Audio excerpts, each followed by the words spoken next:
E o mesmo Deus de paz vos santifique em tudo, e todo o vosso espírito e alma e corpo sejam plenamente conservados e irrepreensíveis para a vinda de nosso Senhor Jesus Cristo.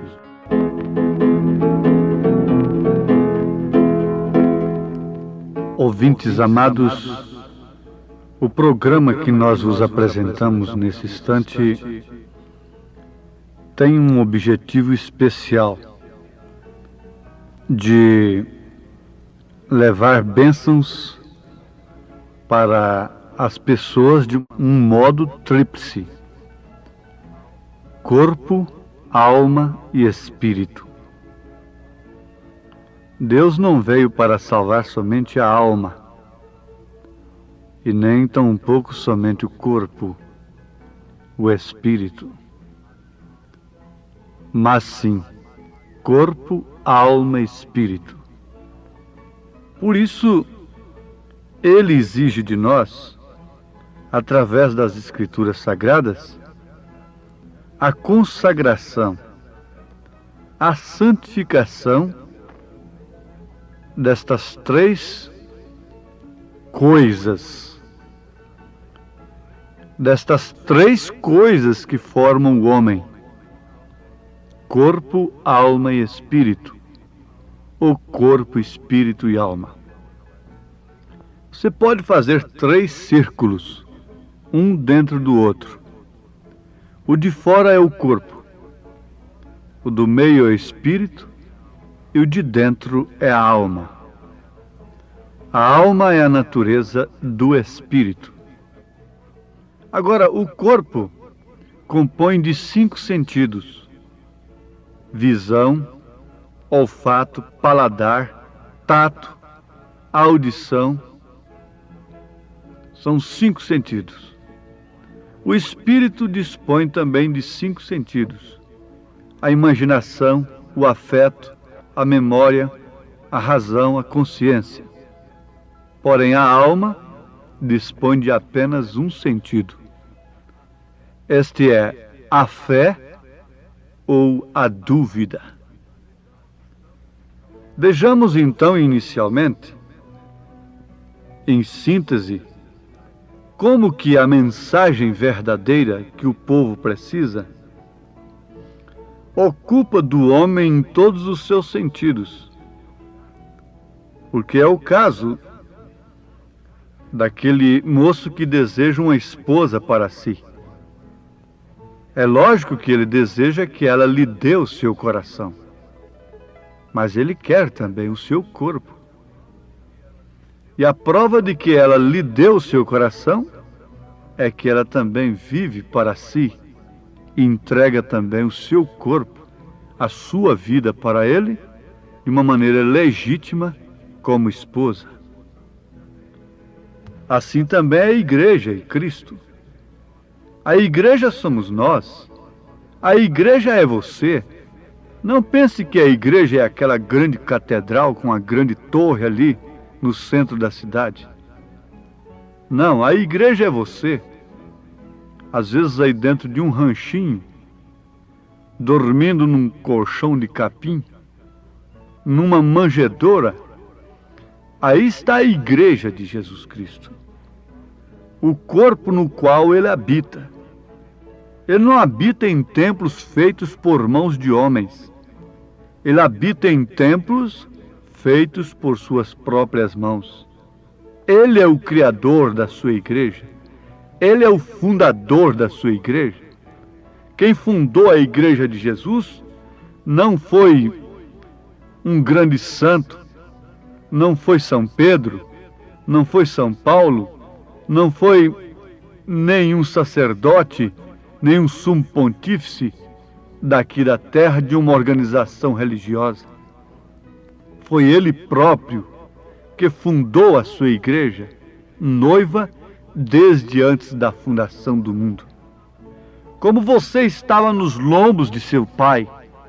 Mesmo antes de seu pai se casar, você já estava no seu pai. Antes dele conhecer a sua mãe, você já estava nos lombos dele. Desde que ele tinha ali seus 16 anos de idade, você já estava nos lombos de seu pai.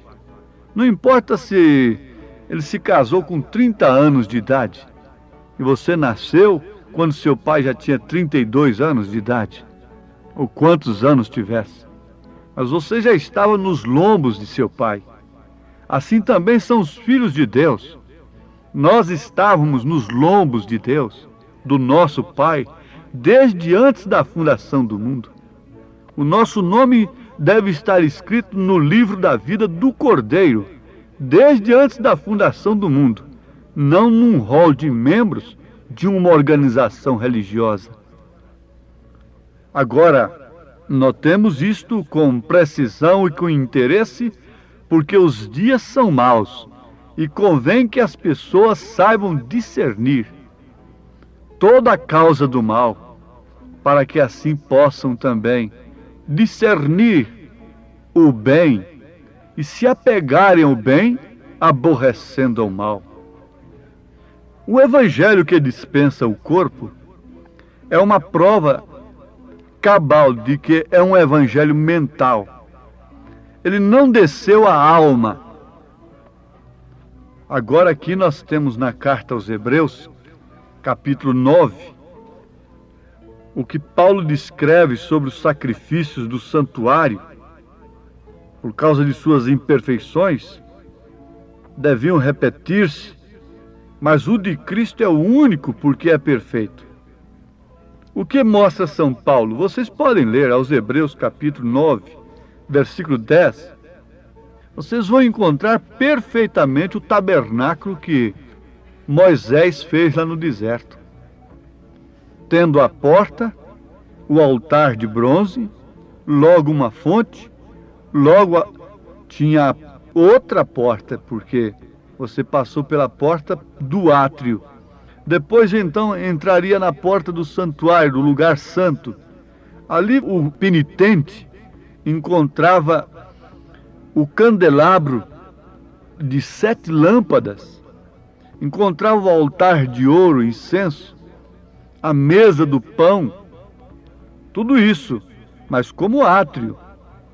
Agora depois tinha um véu que separava.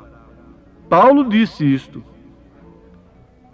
Mas depois do segundo véu, estava o tabernáculo que se chama o Santo dos Santos, que tinha um incensário de ouro e a arca do concerto coberta de ouro toda em redor, em que estava um vaso de ouro que continha o maná e a vara de Arão que tinha florescido e as tábuas do concerto. E nós constatamos ainda que tinha a glória de Deus com os querubins ali cobrindo a arca. Amados, isso é tão maravilhoso, isso é tão bonito. O corpo é o átrio, o corpo é a porta de entrada. Logo você tem seu espírito.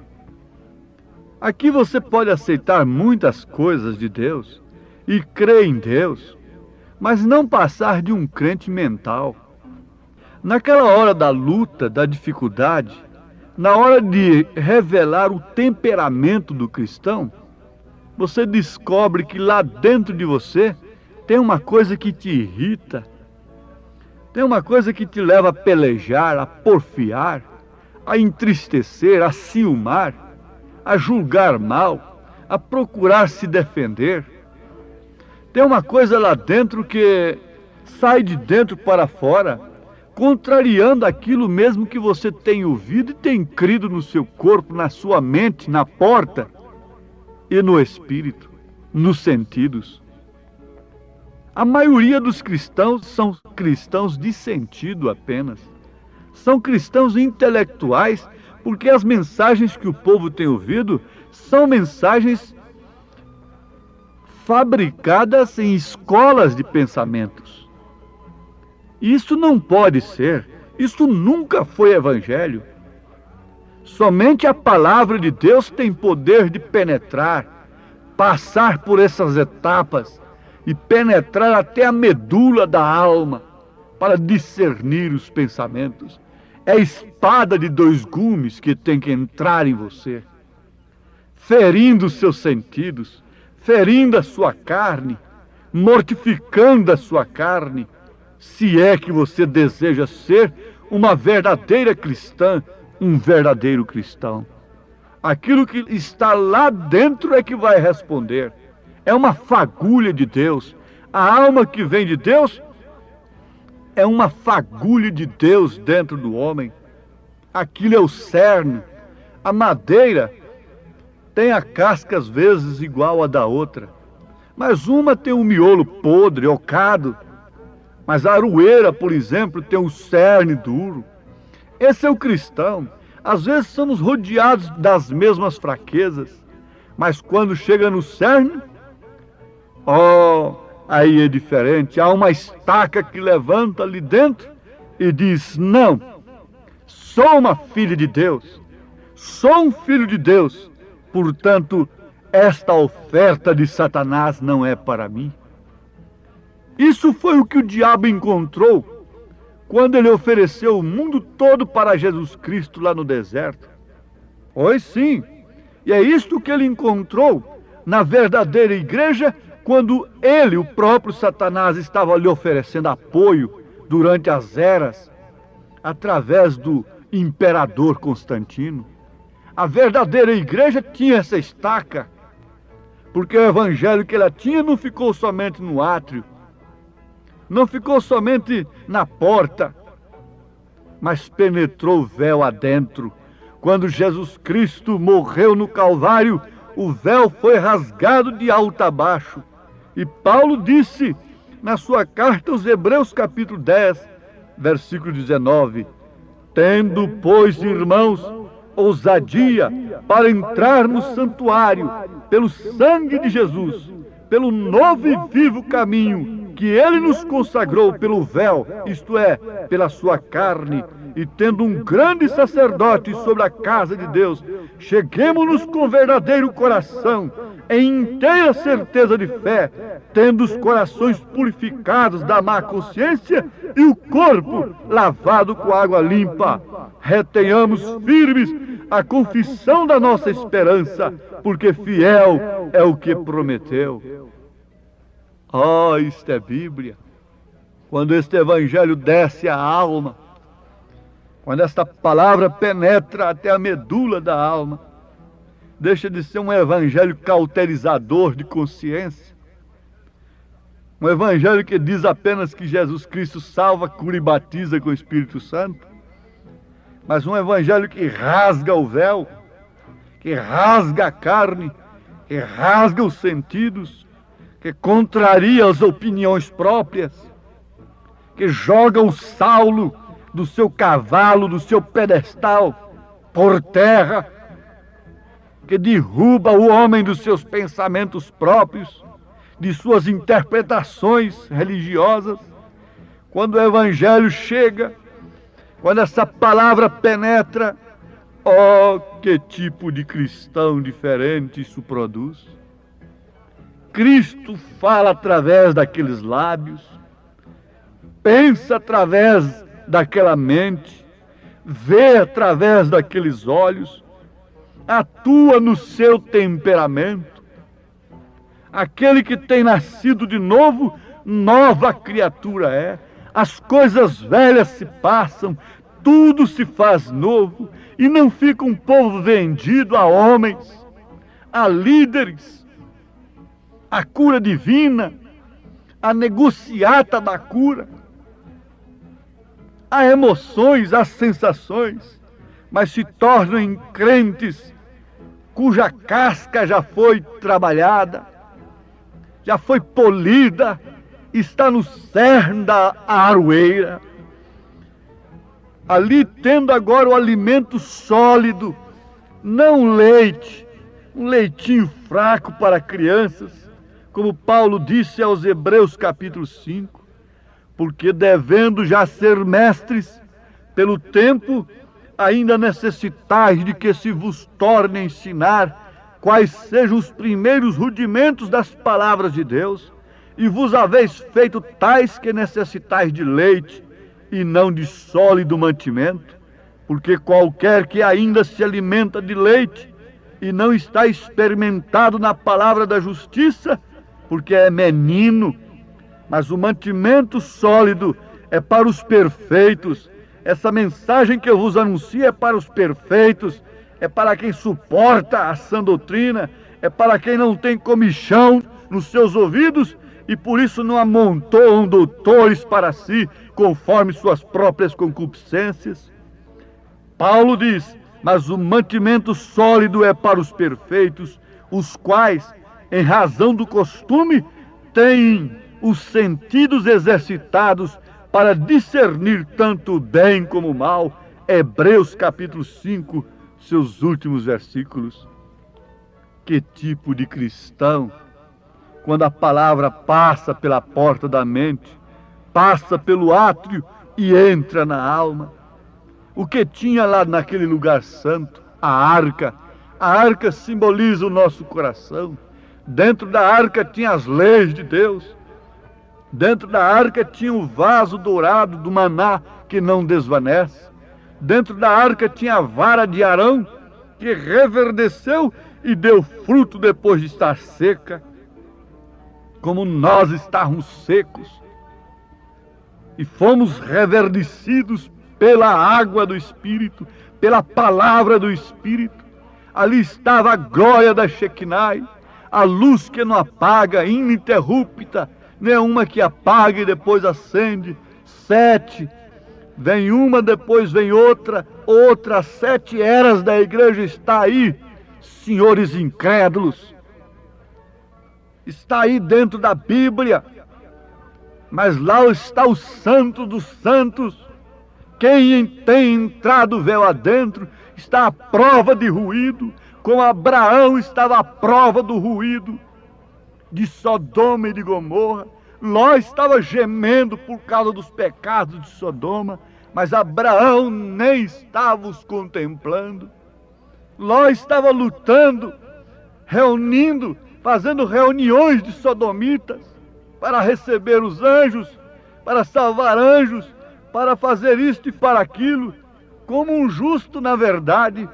Mas Abraão estava comendo com Eloí separadamente, recebendo a promessa do filho. Aqui está o cristão, Cristo falando através de seus lábios, pensando através de sua mente, vendo através de seus olhos e atuando em seu temperamento. Você pode, nesse instante, dar lugar ao Espírito Santo e ver essa verdade na sua mente. Ela descerá para o seu coração, corpo, espírito e alma. Tu és meu Deus. Essa verdade está na mente, porém tem que descer ao coração. Se está aí, então você reflete a Cristo, suas atitudes, desejos, apetites, tudo em você é Cristo, rendido, repousando, tudo perfeito. Não importa o quanto pareça obscuro e tenebroso para você, tudo segue igual, porque em você está Cristo. Pronto a sofrer aflições e pesar. Levante a sua mão onde você está, como um símbolo de rendição e de aceitação, e diga: ó Deus, a porta da minha mente, o meu corpo está apresentado a Ti, como sacrifício santo, justo e agradável a Ti. Entre no meu coração, passe pelos meus sentidos e introduza a fé da Tua palavra, na Tua palavra, a fé de Jesus Cristo na minha alma, para que eu possa viver somente por Ti, em nome de Jesus Cristo. Amém.